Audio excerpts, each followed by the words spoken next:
Bien. ¿Se sienten bien? ¿No está muy frío? ¿No?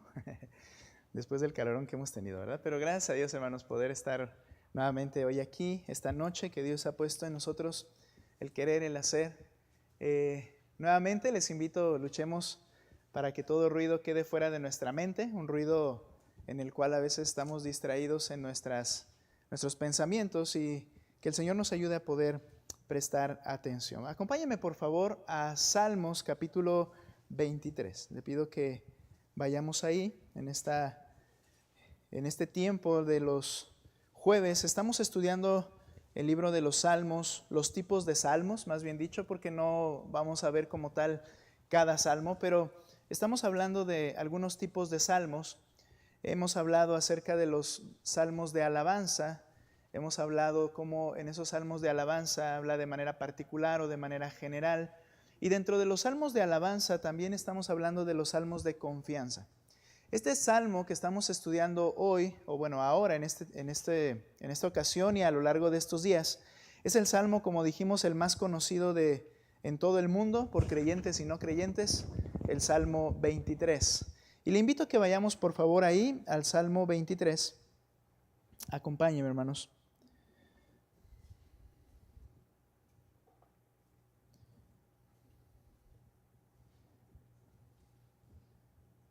Salmo 23, y vamos a leer por favor la primera parte del Salmo. Ustedes recordarán, hermanos, que veíamos que el Salmo 23 contiene dos figuras, dos ideas. Normalmente pensamos que el Salmo 23 es el Salmo del buen pastor, pero en realidad el Salmo 23 tiene dos figuras diferentes. La primera es el buen pastor, la segunda habla del anfitrión o el que hospeda, y lo vamos a ver en su momento. Y los primeros cuatro versículos tienen esta idea del buen pastor. Y vamos a leer por favor del verso 1 al versículo 4. Vamos a leerlo unidos. Nueva Biblia de las Américas, por favor, leamos fuerte. Y adelante, hermanos. ¿Qué dice? El Señor es mi pastor, nada me faltará. En lugares de verdes pastos me hace descansar. Junto a aguas de reposo me conduce. Él restaura mi alma, me guía por senderos de justicia por amor de su nombre. Aunque pase por el valle de sombra de muerte, no temeré mal alguno, porque tú estás conmigo. Tu vara y tu cayado me infunden aliento. Hasta el versículo 4 es donde está esta idea acerca de ese buen pastor, ¿no? Y hemos hablado cómo él, siendo el buen pastor, el salmista dice, nada me faltará, y comienza a explicar cómo es que nada le falta, o por qué él dice y confía en que nada le faltará. ¿Y cuál es esa razón? Bueno, la primera, en el versículo 2, el buen pastor es proveedor. Dice, habla de verdes pastos, habla de las aguas necesarias para las ovejas. Y hablábamos de eso, cómo es que el Señor, siendo el buen pastor, es quien nos provee de cada una de las necesidades. Principalmente nos ha provisto todo en Cristo. También el versículo 3 nos habla y dice que Él, el buen pastor, es el que restaura. Y hablando de esto, el Señor nos restauró en primer lugar. Así como las ovejas cuando se extravían, el buen pastor va y las busca y las trae de regreso al redil. El pastor nuestro, el buen pastor, primero que nada nos reconcilió consigo mismo por medio de Cristo, porque estábamos descarriados como ovejas descarriadas, ¿verdad? Sin rumbo, y nos trajo, dice la Escritura en Pedro, al pastor y obispo de nuestras almas. Pero no solo esa restauración, que es lo primero y lo más necesario, sino también cada vez que en nuestras vidas hay algo que nos hace perder el rumbo, Él siempre está trayéndonos de vuelta. Y eso es algo que el Señor, el buen pastor, hace en nuestras vidas. Ahora, al restaurar, el Señor no solamente nos vuelve a traer hacia Él, sino que Él se ha convertido en el vigilante de nuestras almas desde el momento de nuestra salvación. Pero además, por amor a su propio nombre, el buen pastor permanecerá, restaurará nuestras almas permanentemente y nos hará caminar por sendas justas. Veíamos que Él compromete su nombre en el hecho de decir, me hará andar por sendas de justicia, dice el salmista, por amor de su nombre. Y esto nos enseña que a nosotros, cuando el Señor nos ha traído hacia Él, Él nos hace andar, caminar por sendas rectas, con vidas que aman la justicia por medio de la gracia que nos capacita. Eso lo hace el Señor también en nuestras vidas. Y entonces, de esa manera, Cristo es glorificado por lo que las ovejas hacen, por el testimonio que esas ovejas tienen. El Señor no solamente nos restaura y nos trae hacia Él, sino que nos hace andar de manera que seamos hijos de luz, dice la palabra de Dios. Bien, entonces el autor dice, nada me falta, porque nada falta a la oveja del Señor, ya que Él les provee, Él les restaura, pero lo que vamos a ver hoy es que también Él, el buen pastor, protege a sus ovejas. Enfoquémonos en el verso 4, leámoslo nuevamente, lo pasamos un poquito de la lectura ahí de largo, pero nota por favor el verso 4. Aunque pase por el valle de sombra de muerte, no temeré mal alguno. No temeré mal alguno, dice, porque tú estás conmigo. Tu vara y tu cayado me infunden aliento. El buen pastor protege, y es lo que vamos a tratar en esta noche. El buen pastor nos protege. Ahora, analicemos las frases que se están utilizando en esta porción, porque es importante darnos cuenta que lo que está diciendo el autor no es meramente un positivismo, no es un superhombre. Nota lo que dice en la primera frase, aunque ande en valle de sombra de muerte. ¿Esto qué implica?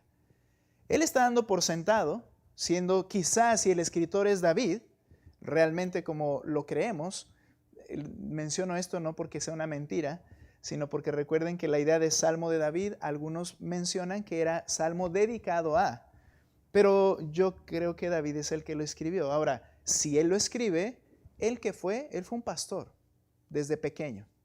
Y él entendía que en ocasiones era necesario, si querías darle buenos pastos a las ovejas y buena agua a las ovejas, tenías que llevarlo lejos de su casa. No era como que nada más que caminaran para ejercitarse, sino que realmente este salir a buscar pastos muchas veces implicaba cruzar por lugares inhóspitos, cruzar por lugares que son peligrosos de por sí. Esto era necesario con el fin de poderles llevar a un lugar suculento donde ellas pudieran alimentarse de manera apropiada. Lugares que los hábiles pastores intentaban evitar a toda costa. Pero en algunas ocasiones no se podía evitar y entonces tenían que enfrentar lo que ahí se presentara. Eran lugares peligrosos. La traducción es valles de densas sombras o valles de oscuridad profunda. ¿Qué nos enseña esto al decir esto el salmista como una oveja del Señor? Bueno, lo que podemos entender es que los peligros son inevitables.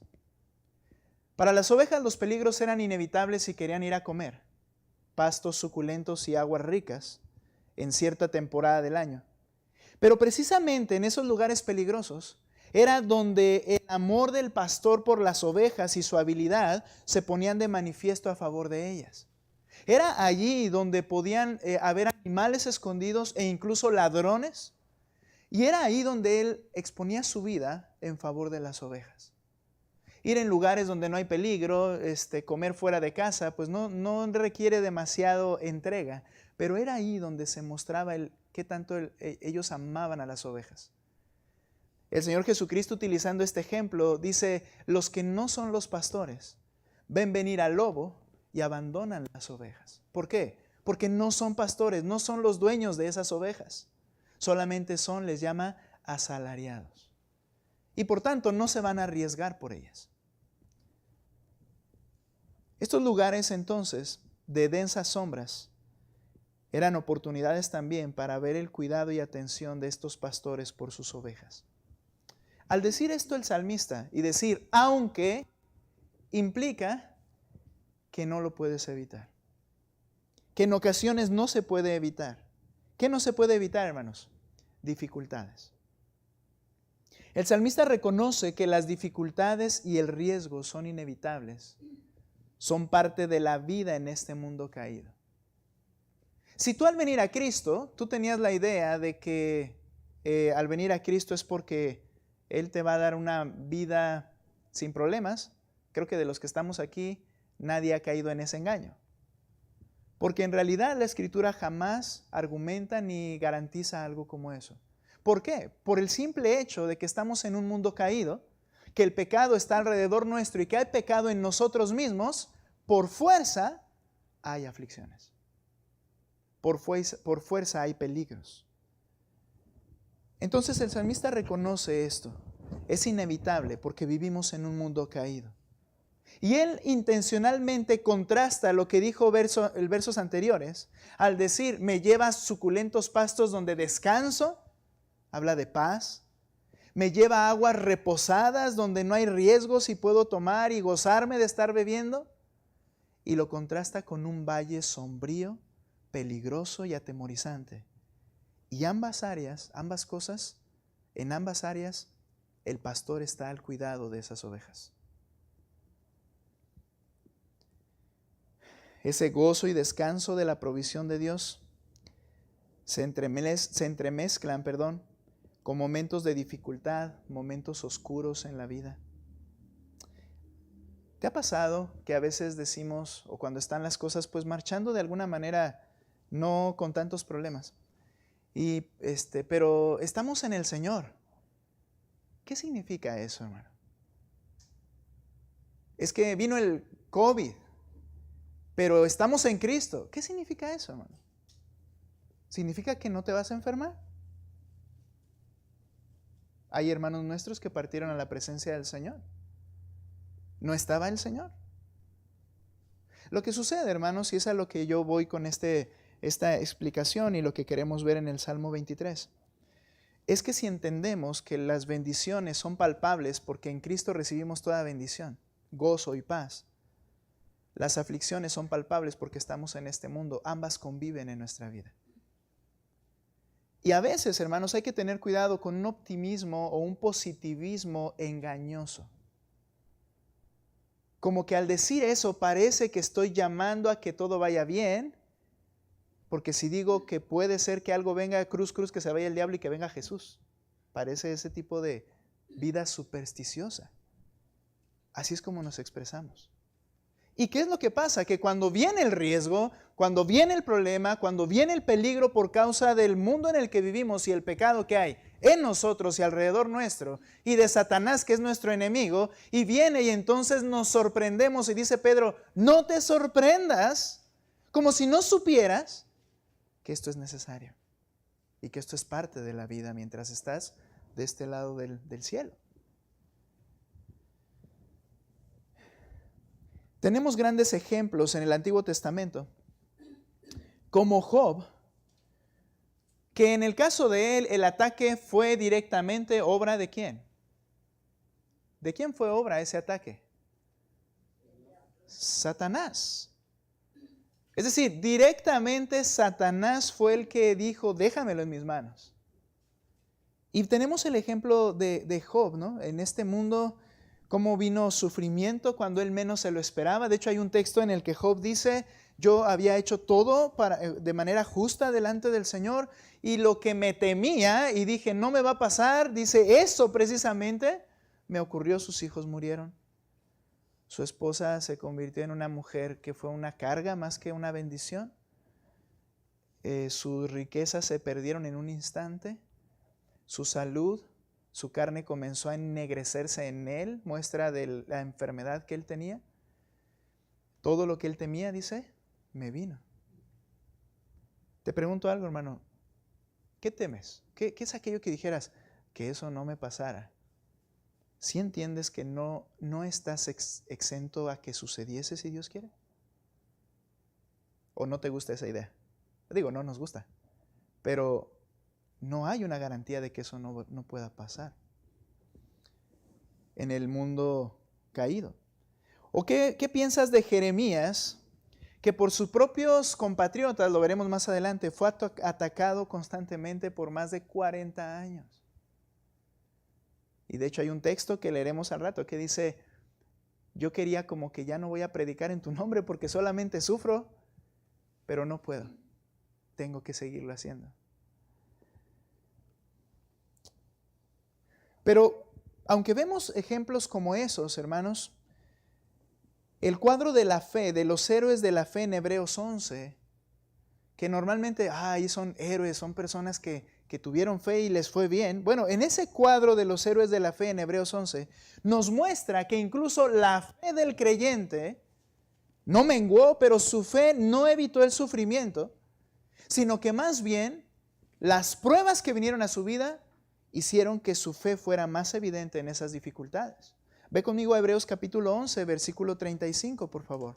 Aunque ande en valle oscuro, en tinieblas en densas tinieblas. Fíjate lo que dice Hebreos capítulo 11. Comienza a dar ejemplos de la fe y cómo la fe se ve en la vida práctica. Y nos gustan textos como el verso 33, 11:33, donde dice, quienes por la fe, estos personajes a los que menciona, conquistaron reinos, hicieron justicia, obtuvieron promesas, cerraron bocas de leones, apagaron la violencia del fuego, escaparon del filo de la espada. Siendo débiles, fueron hechos fuertes, se hicieron poderosos en la guerra, pusieron en fuga a ejércitos extranjeros, las mujeres recibieron a sus muertos mediante resurrección y hasta ahí todo va bien.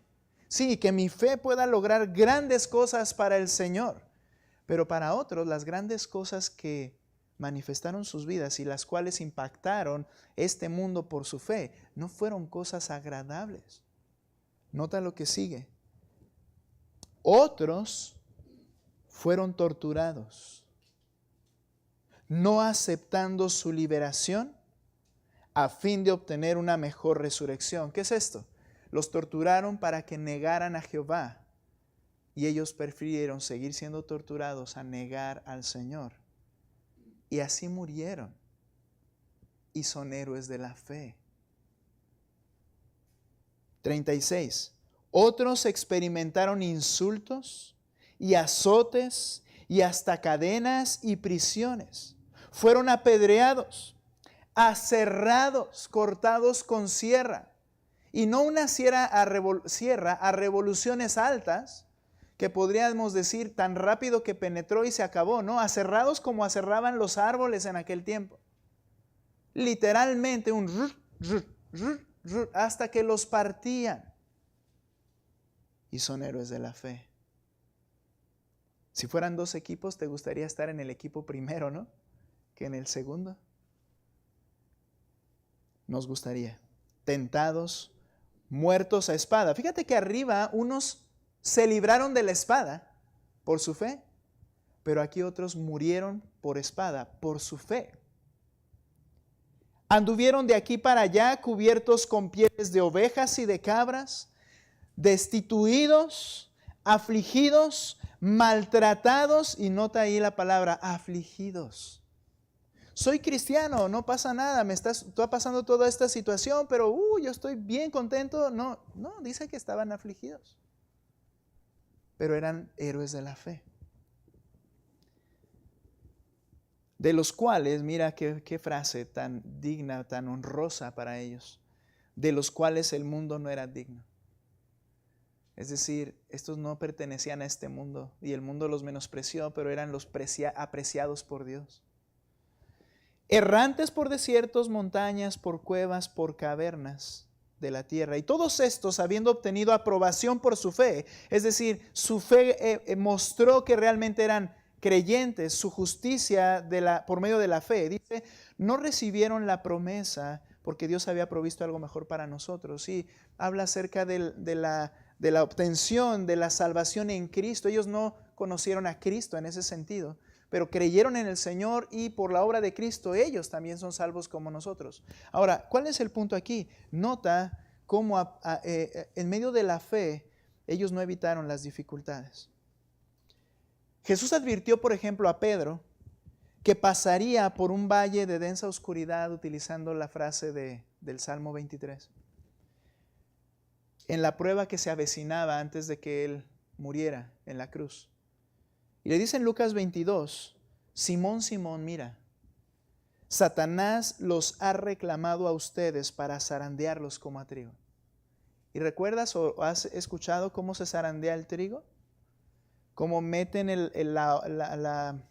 ¿cómo se llama ese trinche enorme? Bueno, la hoz es la que corta. Bueno, primero lo cortan, es cierto, luego lo amontonan y luego toman y lanzan el trigo al cielo y viene el aire y se lleva la paja y cae el trigo y lo vuelven a agarrar y lo vuelven a lanzar y cae el trigo y luego le pasa una piedra por encima y lo van triturando, o primero lo uno y luego lo otro, no sé, pero al final todo ese proceso dice, así Satanás los quiere hacer. Pero yo he orado por ti para que eso no te pase. ¿Eso es lo que dice? No. Dice, yo oré por ti para que cuando pases por eso, tu fe no falte. Sigas confiando en el Señor, pero vas a pasar por en medio de eso. Él no oró para que se evitara la dificultad. Interesante. Aunque ande, por eso el salmista dice, aunque pase por allí, aunque pase por ahí. ¿Sabes? Ese es un filtro que a veces hace falta en nuestras vidas y en nuestras iglesias. Un filtro que perfecciona al creyente y un filtro que echa fuera a quienes no son salvos. El problema en Occidente, y particularmente más al norte, hablando de México y Estados Unidos, es que todo parece irnos tan bien, que las iglesias están llenas de gente que profesa ser cristiana, pero porque nunca ha pasado por alguna dificultad. Dificultad seria que ponga a prueba su fe, que haría que cualquiera que no es honesto delante del Señor dijera, ¿qué estoy haciendo en este lugar? ¿Voy a arriesgar mi vida? ¿Voy a arriesgarme a que la policía nos encuentre y que nos maten? ¿Voy a arriesgarme a... hablo de Occidente y particularmente México y Estados Unidos. Solo el Señor conoce los corazones de los que se sientan en nuestras sillas. Y en su placer, en su voluntad, Él no ha querido que esto suceda. Pero no es que Él haya fallado, ni mucho menos, Él tiene su plan. Lo que quiero decir, hermanos, es que nos hemos hecho una idea de que no nos va a pasar nada o de que todo va a ir bien. Y no necesariamente. ¿Estás dispuesto? Cristo dijo, ¿estás dispuesto a morir por mí? ¿A sufrir y tomar tu cruz en mi lugar? Pablo, para animar a los creyentes de la región de Galacia, y dicho sea de paso, Galacia no era una sola iglesia, sino era donde estaba Iconio, Listra, Derbe, una región de Turquía, Asia Menor, en donde se le llamaba Galacia esa región. Fue el primer lugar donde Pablo en su primer viaje fue a predicar. Y para animar a los creyentes que habían oído el evangelio con él y que ellos permanecieran en medio de unas pruebas difíciles, de una tenebrosa oscuridad de persecución. De hecho, habían visto a Pablo, lo habían visto ser lapidado, apedreado hasta morir y luego arrastrado con un caballo fuera de la ciudad. Y esos hermanos de Galacia vieron eso y va ya su héroe, ¿verdad? Y arrastrado y luego regresa todo polvoriento y entra otra vez en la ciudad. Lo vieron morir por un tiempo porque al final creo yo que el Señor lo resucitó. Esa lapidación, ya lo he dicho, no era con piedritas de esas de grava del calibre, no sé, sino era matar, era cabeza, era partir el cráneo. Y lo arrastran muerto y luego se levanta y entra. Fue un milagro del Señor, es lo que yo creo. Pero ven esa escena y entonces Él, para animarles, les dice las siguientes palabras en Hechos 14:22. Para fortalecer los ánimos de los discípulos les dijo, les exhortó a que perseveraban en la fe y les dijo, es necesario que a través de muchas tribulaciones entremos en el reino de Dios. Es decir, no que te ganas la salvación por tribulaciones, sino que antes de entrar a la gloria es necesario en esta tierra tribulaciones. Entonces vienen a nuestra vida momentos oscuros que nos van a hacer sentir temor, que nos van a hacer sentir temores genuinos. Y entonces el salmista dice, aunque ande en valle de sombra de muerte. ¿Cuál es la siguiente frase de ese texto? No temeré mal alguno. Pregunta, ¿acaso el salmista es un hombre de clase superior? De tal forma que expresa un temple absoluto, ausente de temor, y esa frase significa, no importa, no tengo miedo. Ahorita que estaba haciendo estas explicaciones, hermanos, probablemente en tu mente dirías, híjole, no, eso no, que no venga, ¿verdad? No me gustaría pasar algo complicado, enfermedad, un cáncer, muerte, dificultades, aquellas que temo, ¿no? No, que eso no pase, ¿no?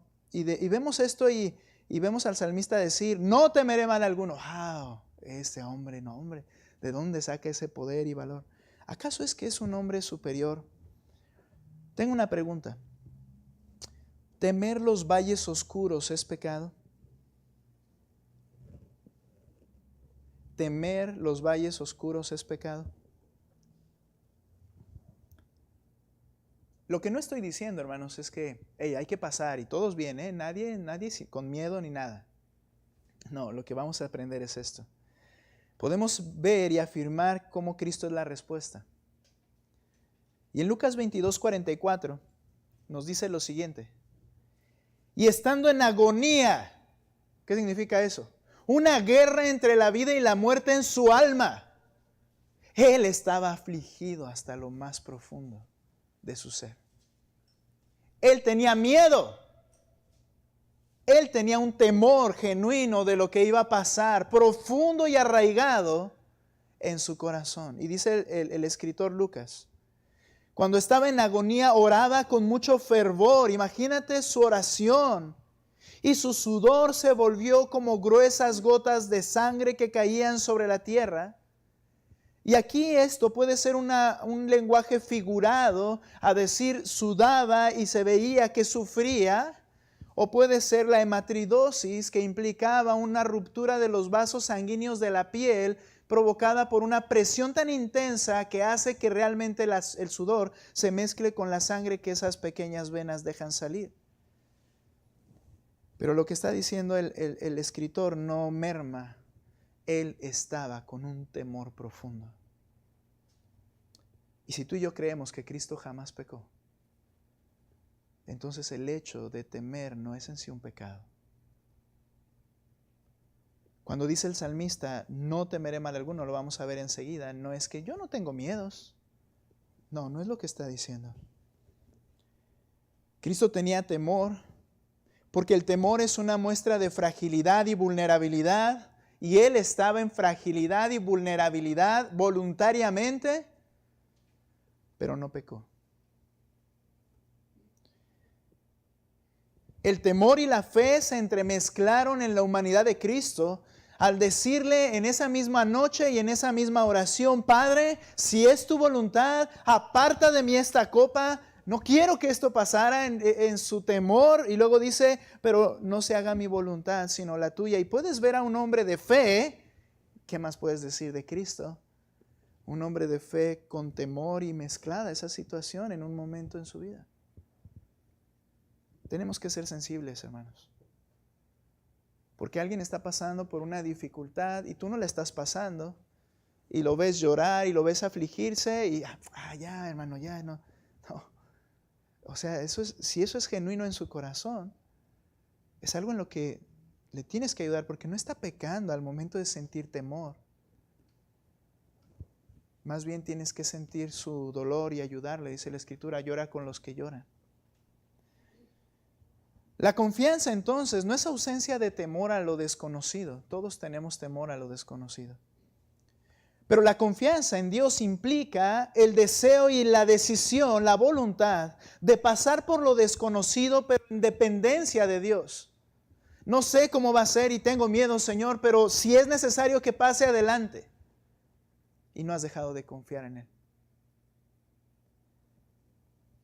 Nota cómo el salmista en el Salmo 56:3, ve conmigo para allá, entremezcla esta idea. Salmo 56:3. ¿Listos?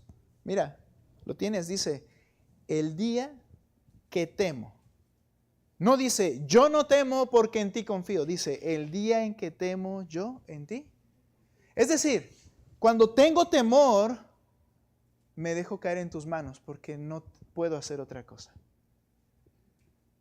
Me tengo que recargar en ti y me recargo en ti, Señor, porque no puedo hacer nada más.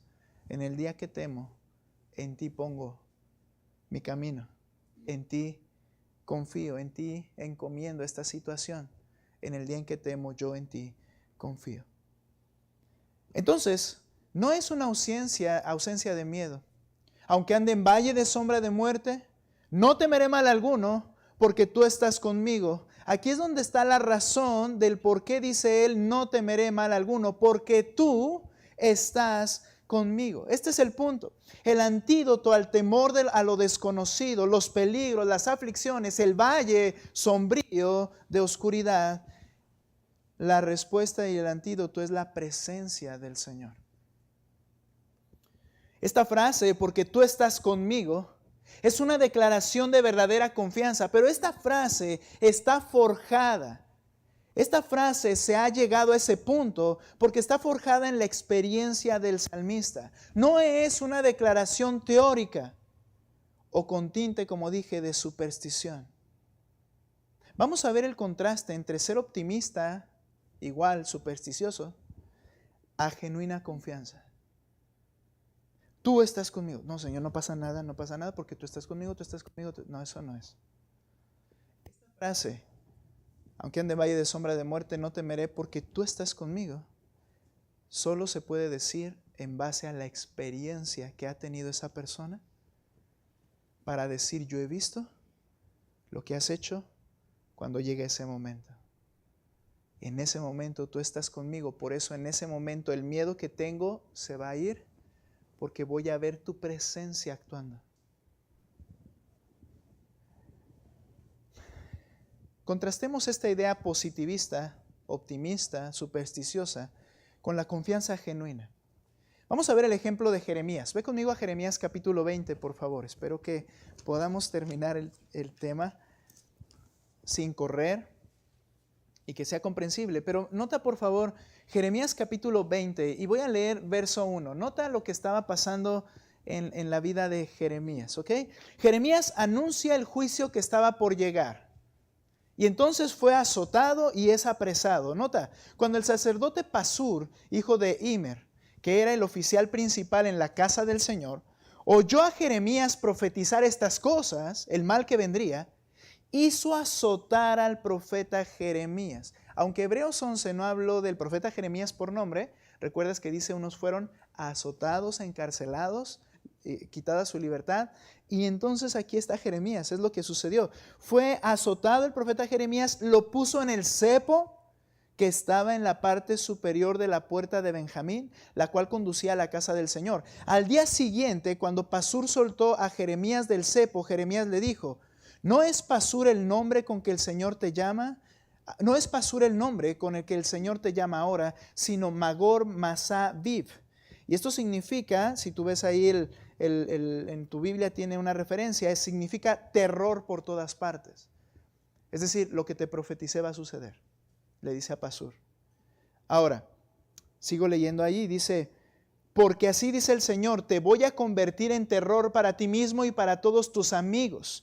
Ellos caerán por la espada de tus enemigos y tus ojos lo verán. Entregaré a todo Judá en manos del rey de Babilonia y él los llevará como desterrados a Babilonia y los matará a espada. También entregaré toda la riqueza de esta ciudad, todos sus productos y toda cosa de gran valor, aun todos los tesoros de los reyes de Judá los entregaré en manos de sus enemigos, que los saquearán, los tomarán y se los llevarán a Babilonia. Le dice a Pasur, esto te va a pasar. Entonces, como este profeta predicaba la verdad que el Señor le mandaba que iba a suceder, surgieron optimistas que profetizaban bendiciones, que decían que venían de parte de Jehová y profetizaban de forma optimista en contra de lo que Jeremías había dicho, lo contrario exactamente.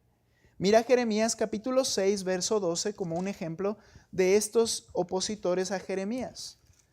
Y esto fue durante más de 40 años, de hecho casi 50 años, se cree. Ahora, nota lo que dice Isaías capítulo 6, verso 12. Nuevamente, sus casas serán entregadas a otros, junto con sus campos y sus mujeres, porque extenderé mi mano contra los habitantes de esta tierra, declara el Señor. Porque desde el menor hasta el mayor, todos ellos codician ganancias, y desde el profeta hasta el sacerdote, todos practican engaño. Por eso venía este juicio. Mira lo que hacían. Curan a la ligera el quebranto de mi pueblo, diciendo, paz, paz, pero no hay paz. Eran optimistas en decir, no, eso no va a pasar. No tiene que suceder algo así en la vida de nadie. Dice, curan de manera ligera lo que va a pasar, y dicen paz y no hay paz. 15. ¿Se han avergonzado de la abominación que han cometido? Ciertamente no se han avergonzado, ni aún han sabido ruborizarse. Estaban pecando y no se avergonzaban de ello. Por tanto caerán entre los que caigan. En la hora que yo los castigue serán derribados, dice el Señor. Así dice el Señor, párense en los caminos y miren y pregunten por los senderos antiguos cuál es el buen camino, anden por él y hallarán descanso para sus almas. Pero dijeron, no andaremos en él. Es interesante cómo habemos personas que nos decimos cristianas, que particularmente no somos los más fieles a las cosas del Señor, y siempre, no, el Señor todo, mi Padre Dios todo, no va a pasar nada. Eso es un optimista engañado a sí mismo.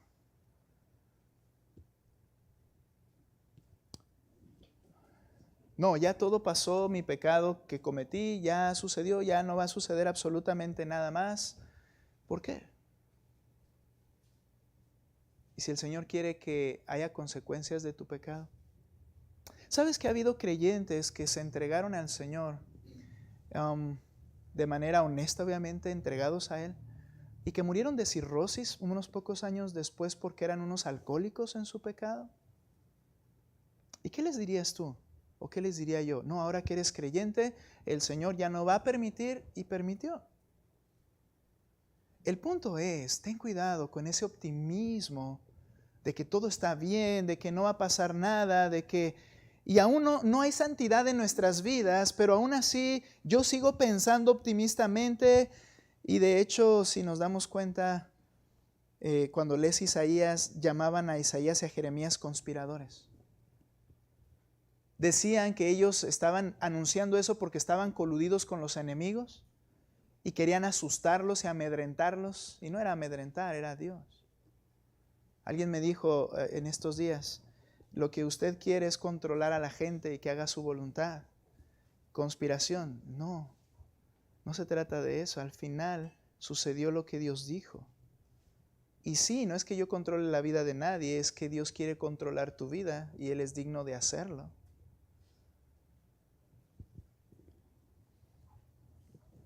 Estos falsos profetas hablaban de manera optimista, pero eso no les libró de lo que iba a venir.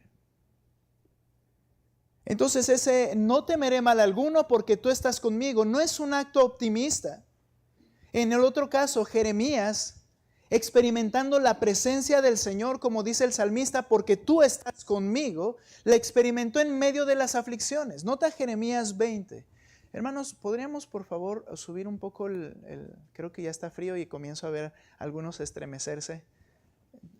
Por favor, hermana. Noten por favor Jeremías capítulo 20, regresando ahí donde habló con Pasur. Y mira lo que dice el verso 10. Bien, a diferencia de ellos que decían no va a pasar nada, mira la situación con Jeremías, la experiencia de la presencia del Señor con él.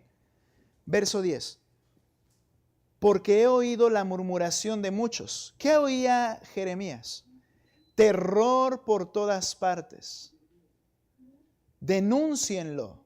Vamos a denunciarlo. ¿A quién? A Jeremías, para que lo encarcelaran otra vez. Todos mis amigos de confianza, esperando mi caída, dicen, tal vez será persuadido y prevaleceremos contra él. Tomaremos nuestra venganza contra él. Y mira las frases similar al salmista. Pero el Señor está conmigo. No es optimismo. Estaba encarcelado y dice, el Señor está conmigo. Como campeón temible. Reina Valera traduce como poderoso gigante. Esta frase significa un guerrero, un valiente que es fiero y despiadado cuando actúa con todo su poder. Está diciendo Jeremías, ok, todos quieren acusarme y hacerme algo, pero el que está conmigo es poderoso y es bien drástico. Y cuando ejecuta, ejecuta. Él sabía quién era su Dios y estaba encarcelado. Por 50 años lo encarcelaban, lo azotaban, lo sacaban y entonces lo querían matar y nadie le podía poner mano. Y luego lo echaron en una cisterna de lodo y luego lo sacaron de la cisterna de lodo y luego lo pusieron en una cárcel y no le daban de comer y luego le daban de comer y luego lo querían otra vez aprisionar y llega Nabucodonosor y lo libera. Y lo que hace Jeremías es decir, yo he visto a Dios actuar en mi vida constantemente. Nadie me ha podido poner una mano encima. Él está conmigo como un poderoso gigante. Y estaba pasando en medio de dificultades. Pero la presencia del Señor era real y manifiesta. Eso lleva a que digas, no voy a temer cuando pase la situación porque sé que el Señor se manifestará y actuará como lo ha hecho antes. No es optimismo, es una realidad. Siempre fue librado. Al final murió de viejo y todos los que lo querían matar durante 50 años fueron muertos y deportados. Porque el Señor está conmigo. No temeré porque Él está conmigo. ¿Se ha forjado a través de la experiencia en tu vida la verdadera presencia del Señor ante tus ojos? ¿Has visto cómo Él ha actuado en aquellas cosas en las cuales tú tuviste temor? Bueno, pues es una ayuda para que la próxima vez sepas que sucederá igual. Y así sea que tengas que morir, al final de cuentas todos vamos a morir, pero no hay una realidad que no la podemos evitar, entender y creer. Él está conmigo. De hecho, el salmista menciona ese, tú estás conmigo. ¿A qué te refieres? ¿Has oído, has visto algo? ¿O simplemente el pastor abrazando a la oveja es suficiente? Luego dice la siguiente frase, tu vara y tu cayado me infunden aliento. ¿Qué es lo que hace que el miedo se vaya? Me infunda aliento al ver la vara y el cayado. Otra vez la imagen pastoril. Pero esta imagen pastoril es la de un pastor armado con sus recursos para defender y cuidar las ovejas. Dice Fred White en su libro de Usos y Costumbres que la vara es semejante a una macana para un gendarme. A menudo se usaban de madera de encino, y es pesada la madera de encino y muy sólida, teniendo una bola en el extremo. En esa bola a veces hincaban clavos para hacer de ella un arma mejor. No era una vara para detenerse, era una vara para matar a alguien. Lo que está diciendo el salmista, como una oveja, cuando vas por el valle y viene alguien, he visto a mi pastor tomar la vara y defenderme y matar al que venía, por eso ya no tengo temor, porque lo he visto en acción. Esa vara era un arma letal. Ningún pastor, dice el autor, saldría sin ella y es muy útil para protección. ¿Y qué es el cayado? Una vara de cerca de 2 metros de largo y algunas veces, pero no siempre, dice el autor, tiene un gancho en el extremo. Sería como para los occidentales usar el bastón. Es muy útil al manejar las ovejas y también para protegerlas. ¿Y qué decir, por ejemplo, de la onda? El pastor, el punto aquí es que el salmista dice que lo que le infunde aliento y aleja el temor es ver cómo su pastor la ha defendido usando sus armas con destreza. Lo he visto defenderme. Por tanto, no temeré. Ahora ves cómo no es solo un optimismo, es experiencia de esa oveja con su pastor. Podemos confiar en la protección de nuestro buen pastor. Cuando Pablo temió el porvenir, predicando en Corinto, el buen pastor le recordó esta verdad en Hechos 18, 8 al 10 y le dijo: no temas y no calles, sino sigue hablando, porque hay mucho pueblo en este lugar y yo estoy contigo. Él tuvo miedo y el Señor le dijo: yo estoy contigo. Y Pablo vio cómo Dios estaba con él, librándolo y atacando a sus enemigos. Cuando Pablo se sintió más vulnerable, fue confortado con la presencia del Señor. En 2 Timoteo dice: en mi defensa, cuando estaba ante el rey del imperio, ninguno estuvo conmigo. Todos sus amigos lo abandonaron. Pero dice él: pero no estuve solo, porque el Señor estuvo conmigo y me libró de la boca del león. Se refería al rey, que lo iba a apresar y lo quería matar. Y él pudo ver en las circunstancias cómo Dios actuó y lo libró literalmente de este que lo quería matar, de la boca del león. También cuando Pablo llegó a pensar que quizá Dios estaba un tanto pasivo en algo que a él le preocupaba personalmente. ¿Te ha pasado? Señor, ¿por qué no respondes esto? ¿Por qué no veo solución? Y él estaba preocupado personalmente. Cristo le dijo: te basta mi gracia, porque mi poder se perfecciona en la debilidad. Y entonces él descansó de tal manera que luego respondió: cuando soy débil, entonces soy fuerte. Yo lo he visto. Él actúa. ¿Has estado atento al cuidado personal de tu buen pastor? ¿Cómo esa experiencia en tu vida, porque debe ser una realidad, no son teorías, cómo esa experiencia en tu vida te hace poder descansar en que en medio de la oscuridad el buen pastor volverá a actuar? Porque recuerda, ese campeón temible, ese poderoso gigante, ese valiente fiero de Jeremías nos prometió: recuerden, yo estoy con ustedes todos los días hasta el fin del mundo. Yo estoy con ustedes. ¿Lo has visto? ¿Y cuáles son su vara y su cayado? No quiero espiritualizar cosas que no dice el texto, ni la Biblia en general. Pero si el pastor tenía sus armas, este buen pastor tiene recursos inagotables y poderosos, y se manifiestan a nuestro cuidado para su propósito perfecto. Quiero terminar con este texto. Primera de Pedro, capítulo 1, por favor.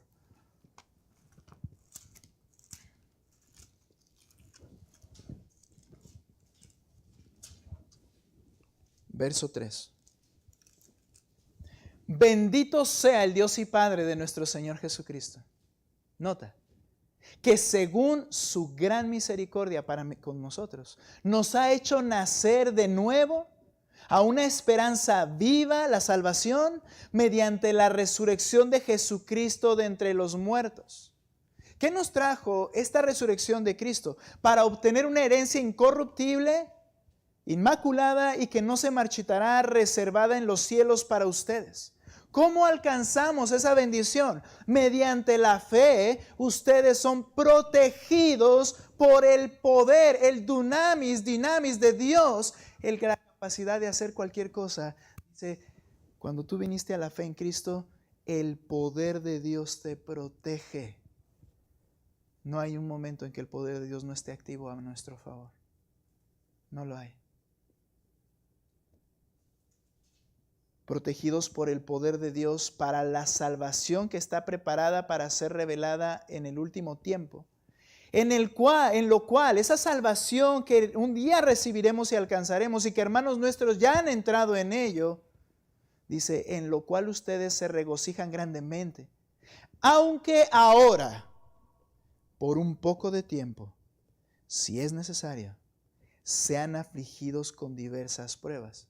Y luego, ¿dónde quedó el poder del Todopoderoso a nuestro favor? Sigue estando presente, porque la aflicción es necesaria. ¿Para qué? Verso 7. Para que la prueba de la fe de ustedes, más preciosa que el oro que perece, aunque probado por fuego, que esa fe sea hallada, que resulta en alabanza, gloria y honor en la revelación de Jesucristo, a quien sin haber visto ustedes lo aman, y a quien ahora no ven, pero creen en Él y se regocijan grandemente con gozo inefable y lleno de gloria, obteniendo como resultado de su fe la salvación de sus almas al final en su poder. Él nos va a guardar hasta obtener la salvación y glorificar a Cristo presente allí, no importa la aflicción que Él determine que tenemos que pasar en esta tierra. Pero en esa aflicción, ¿qué puedes decir como el salmista? Señor, no temeré, o por lo menos en el momento ese temor se disipará, porque yo veré tu poder y tu presencia a mi favor. Tú estás conmigo. Hermanos, el temor nos paraliza. El temor a veces nos hace luchar. Pero si entendemos que dependemos y buscamos a aquel que siempre actúa a nuestro favor, encontraremos la fortaleza porque recordamos que no podemos protegernos a nosotros mismos. Hay una ilustración que una vez vi hace muchos años, quizá tú la has visto en algún póster, de unas huellas en la playa, y que cuando al final de esas huellas, se supone que es un creyente caminando por la playa, un par de huellas, y cuando llega a la presencia del Señor le reclama, ¿verdad? Esta idea le reclama al Señor y le dice, oye, en los momentos donde la lluvia estaba más fea, el viento estaba más duro, solamente quedaron mis huellas en el camino y en el resto tú ibas conmigo, pero en el momento difícil no. Y le dice Cristo en esta idea, en el momento más difícil, las huellas que ves son las mías porque yo te estaba cargando. Y ese momento cuando leí eso fue algo interesante pensar de esa manera. Aunque yo diría algo, Él siempre te está cargando, porque separado de Él simplemente no podríamos hacer nada. Dios es el buen pastor, nosotras sus ovejas, y podemos decir con toda certeza, nada me faltará. ¿Por qué? Porque Él es el buen pastor que provee, y Él nos ha provisto todo en Cristo. Él es el buen pastor que restaura, y restauró nuestras almas perdidas, y no solo eso, nos conduce con vidas santas, y Él es el buen pastor y nos protege. Podemos confiar en Él porque lo vemos actuar a nuestro favor, y Él nos prometió estar a nuestro lado siempre, guardarnos aunque sea necesario pasar por valles de oscuridad, porque todo el poder inagotable de Dios, de mi buen pastor, está para mi protección y para la gloria de su nombre. Gracias a Dios por el buen pastor. Gracias a Dios por ser sus ovejas. Puestos en pie, vamos a orar. Señor, gracias. Que estas verdades se arraiguen en nuestros corazones. Que ahora lo veamos como debe ser, no con ese optimismo supersticioso de querer evitar las dificultades, sino de que en medio de las dificultades tú sigues estando con nosotros. Y que tu favor y tu poder está para protegernos. Y que nos guardarás para que nuestra fe no se caiga. Y que nos guardarás para que nuestro amor por ti crezca. Y que nos guardarás para que cuando lleguemos a la gloria podamos glorificarte, Señor, y no nos perderemos. Tú, Señor, y tu poder nos guardará. Y habrá cosas en las cuales, Señor, de manera práctica, tú nos librarás y nos seguirás librando hasta el día en que quieras que estemos ya en tu presencia. Veremos tu mano y hemos visto tu mano y por eso podemos descansar. Tú erradicas el miedo en mí cuando el miedo viene a mi vida. Señor, gracias por ser nuestro buen pastor. Gracias, Señor, por proveernos, restaurarnos y protegernos. La honra y gloria sea a ti en Cristo Jesús. Amén. Vamos.